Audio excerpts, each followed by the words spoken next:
soccer, otherwise known as football, is one of the most popular sports in the whole world. You've most likely, definitely have heard of it, and maybe you've even played it or watched it. You probably know some players, Messi, Ronaldo, and you definitely know that it's a field with a ball that you kick the ball to score a goal. And although it's much more complex and complicated than that, I just want to talk to you about it today. According to marketingcharts.com, before the World Cup of the summer of 2018, around 43% of people in the United States claimed to be interested in watching the Men's World Cup. That was the Men's World Cup. Not so many people are interested in watching the Women's World Cup. Although the women's national team in the United States is one of the most successful teams in the United States ever to be. Today I want to talk to you about the women's national team's accomplishments, key players, and how they motivated and inspired other people to this day. Some of their accomplishments, according to BleacherReport.com, is 4 Women's World Cup titles, 4 Olympic tournament gold medals, and 8 CONCACAF Gold Cups. That was in a time period from 1991 to 2015 where they medaled in every World Cup throughout those years. In 1991, the first World Cup victory was handed to the United States women's national team, and the next year they won their second.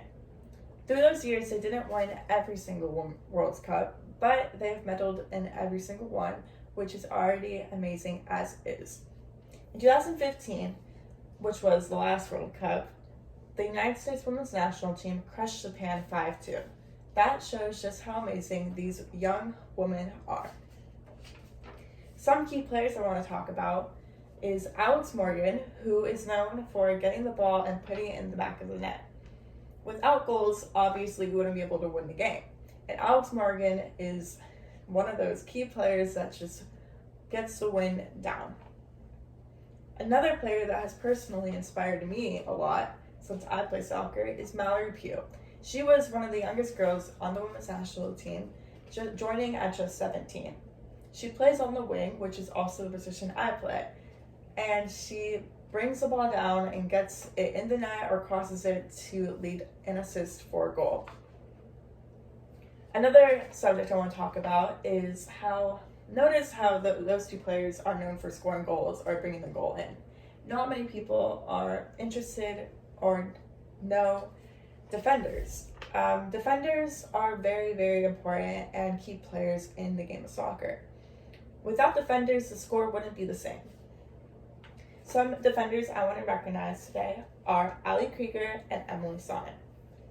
Next, I want to talk about inspiration that the women's national team has brought to young girls and boys to this day. After watching the women's national team succeed in all of the World Cups and Olympic Games, many girls were inspired to go out and play sports just like them. A story I want to tell is about a young girl who never really was interested in sports, and one day her dad put on women's national soccer. He put on the team playing, and she was so interested just because they were girls. Since these girls are being so successful, it inspired many other girls to go out and play sports just like them, since boys are usually more of the type to be interested in sports. Soccer is a very fun game to play, and it probably inspired a lot to go outside and go play. And you have to have teamwork too, which probably helped their social skills greatly. That is it for my speech, and I hope this inspired you to go watch women's soccer, because with all their accomplishments and their key players and the inspiration they bring to others, they really truly are an amazing team.